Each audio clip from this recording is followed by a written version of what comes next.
Well, good morning, friends, and welcome to my channel. I am Crystal, and this is Homemaking on the Homestead.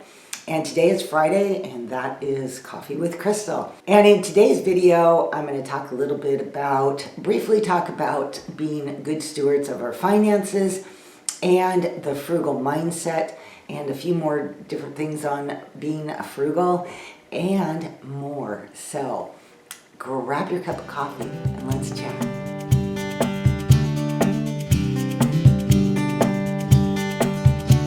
Any lingering summer days or summer feeling days, I think are now past us. This morning it is cloudy, overcast, rainy, and feels like definitely Pacific Northwest fall weather. I got up really early this morning and started baking some cinnamon rolls. Today is my daughter's birthday, the daughter that lives near me, and she loves anything pumpkin. So usually on her birthday, I try to bake her something, that is pumpkin-like, or even pick her up things if I haven't had time to bake that are pumpkin. I have done pumpkin pie, pumpkin cheesecake, chocolate cupcakes with pumpkin frosting, and this morning I got up and made her pumpkin cinnamon rolls. She loves cinnamon rolls, and well, who doesn't, right? So pumpkin cinnamon rolls, and I am happy to say these guys turned out perfect, unlike my last batch.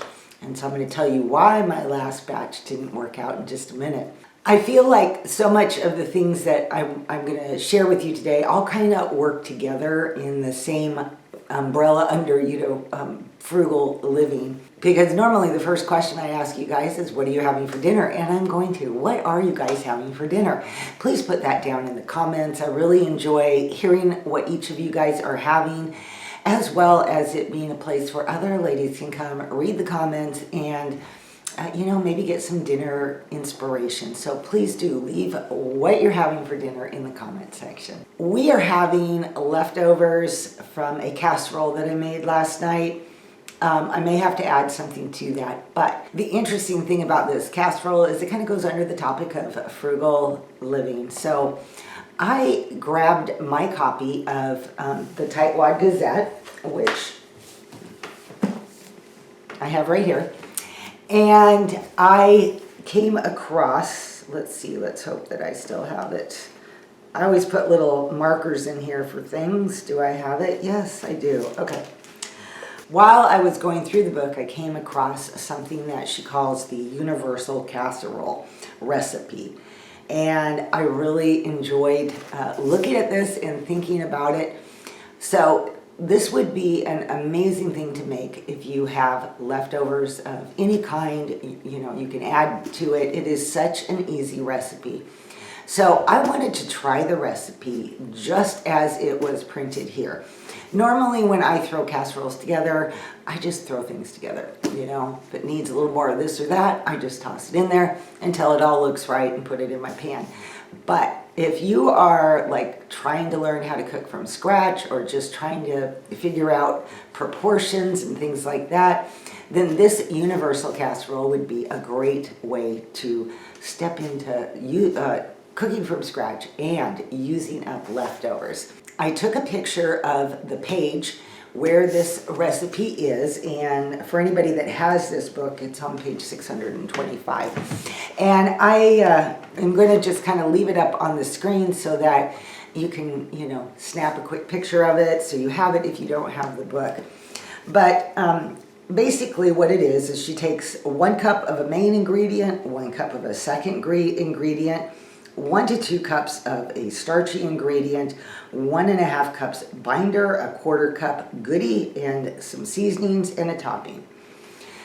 The amount of things that a person can do with this are absolutely endless, okay? So, and that's why it works great for leftovers.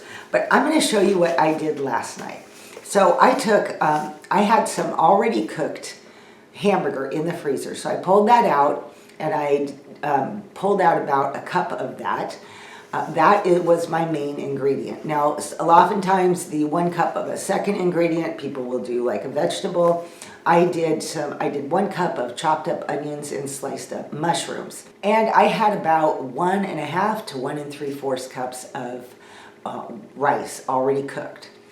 So the next thing I needed was the binder. And so what I did is I made 1 cup of a white sauce and added cheese, a half a cup of cheese to that, so I could have approximately 1.5 cups of the binder. Basically, to start this recipe, I melted my butter, and then I went ahead and threw my cup of onions and mushrooms into the butter to soften as the butter melted, because I didn't want crunchy bits of onion in my casserole. When that was done and the onions were soft, I added a couple cups of flour, and then I added my milk. And when that got nice and thick, I added my cheese. So now I was armed with all the things, the basic things that I needed, and I began to put those together. I wanted this to be more of a Mexican flavoring, so for my seasoning, I added the equivalent of a package of taco seasoning mix to it.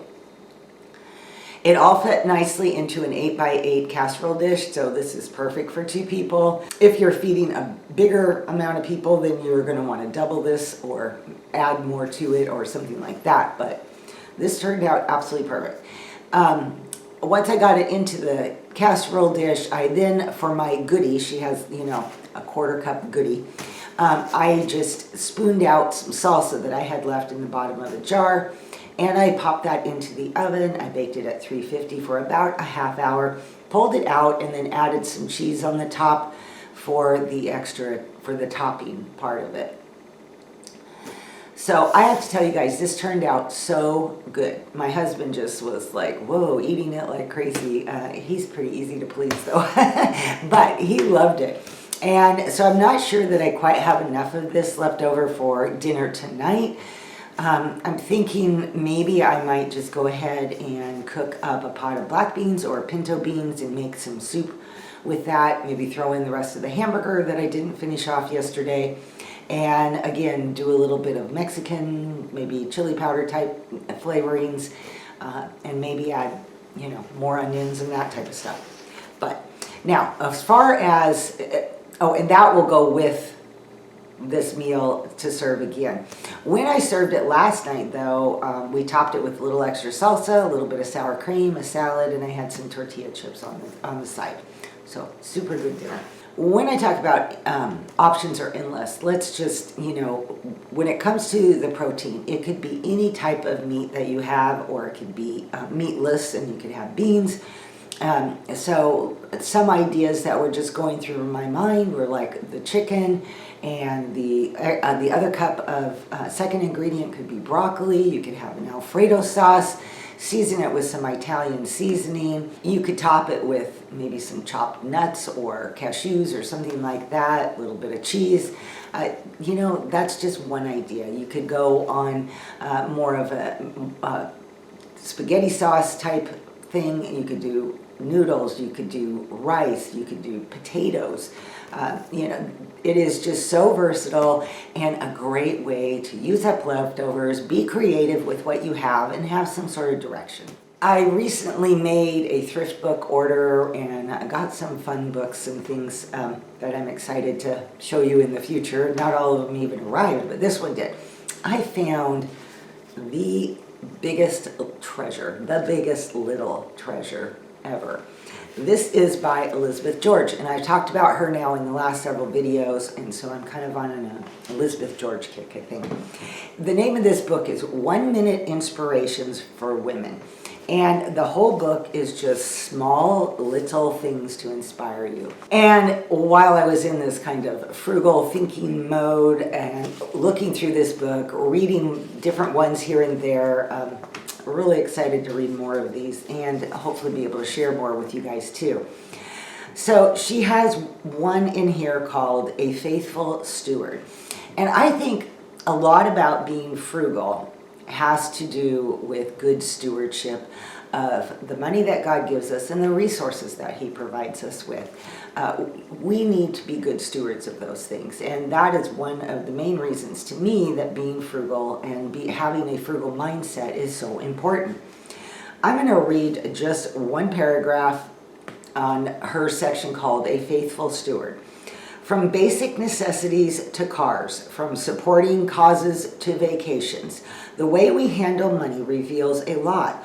What has God entrusted to you? Do you have food in your cupboards and decent clothes for your family? Are you able to buy some luxuries such as jewelry and going out to dinner? Financial responsibility is part of what God calls you to do. The issue isn't how much or how little wealth you have, but how faithful a steward you are of what He has given you. 1 John 2:15 says, "Do not love the world or the things in the world." So that, I just had to share that with you, because being a frugal person, it doesn't even necessarily have to do with how the amount of money that you have. It has to do with stewardship of what God has given you. There are times when obviously being frugal in my life was an absolute necessity. I've shared in other videos when my husband got out of school, our budget was very tight. And even while he was in school, our budget was very tight. And we had to be so careful how we spent our money. Every penny had to be calculated, because we had to make our resources last. I think a lot of being frugal is having well thought out plans of how you spend your money and what direction you put your money in. And of course, I think it means living simply and living economically. So when it comes to developing a frugal mindset, I think those types of things are more than just tips on how to be frugal. It actually has to start with a desire to want to be frugal and a desire to want to be a good steward of our money. And I think number one that we need to do is learn the difference between needs and wants. And then obviously needs have to be taken care of. The rent has to be paid, the mortgage has to be paid, whatever payments you have that are vital to your everyday survival, obviously those things have to be paid. And then what you have left are the wants, and then you have to divide those up, assess those, think about those, prioritize those, and try to determine what actually is something worth saving for and waiting for, and what is something that's just more frivolous. Being careful about instant gratification is also really important. Make your thoughts of how you spend your money very calculated, and then put that money towards the things that you value the most. Things in your own life, things for other people, vacations, cars, whatever it is that you want to have the life that you desire to live. Those wants need to be prioritized and put in a proper order. So if we are spending money without thinking about it, because we don't have a frugal mindset, then we're not going to have money to be able to have those wants, or we're going to end up with a lot of unnecessary debt. And sometimes I think being frugal comes with a societal, view on it, like, oh, you're being cheap. And when in reality, it has absolutely nothing to do with that. And again, it comes back to stewardship and the importance of being good stewards of what God has provided us with. Okay, that is my little frugal thing today. Tips to help you, little inspiration from Elizabeth George. And once again, this book is called 1 Minute Inspirations for Women. If I can find it on Amazon, I'll look, so you can at least go look, but it is such a tiny little book. You might want to look at thrift books. Again, garage sales, I always give the same spiel. When I leave links to things, yes, I do make a small commission if you buy them, but that's not my point for putting them down there. And I appreciate and value anybody that does do that, because it's very helpful to me. But that would not be frugal, and I don't want you to spend money on something that is not necessary. Again, spend your money wisely. So I leave the link so that you can go and at least look at the book, read reviews, see what a book is about, and put it on your own list to pick up thrift books, garage sales, or any other way, library, anything like that. Okay, now I'm going to jump topics to cinnamon rolls. So I told you this morning I got up, and the first thing I did was start making cinnamon rolls for my daughter. I cannot tell you right now how amazing my house smells. I wish you guys were just sitting here at my table with me and enjoying a cinnamon roll with me and smelling how good this smells. Oh, so if you want your house to be super cozy right now, do some baking. That's all I can say. And yeast bread is the best way to do baking because it just has some of the most amazing smells, in my opinion. But now, remember last Friday I told you about my flop on the cinnamon rolls, and I was like, I don't know if it was me, my yeast, the recipe, what was it? Well, guess what, ladies? It was the yeast. So I thought it would be a great opportunity to make a quick little short video on how to test your yeast to make sure your yeast is good. I haven't put that one on YouTube yet because the formatting is so different, but I did put it on my Instagram account. So if you don't follow me on Instagram, down in the description box you can find me, my channel there. I'm not a big poster because I just simply don't have the time. So when I can, I do. I hope at some point that I could be a little bit more regular at least. But if you're interested in that, you can check out my Instagram account. Nonetheless, I digress. Yeast. How to find out if your yeast is good. Before you go through the process of making the bread, the ingredients involved, and all those things, only to have your yeast not be active, be too old, and your whole recipe flops like mine did, you can test it. And I should have done that to begin with. So I'm going to show you the little quick video that I made on how to test your yeast.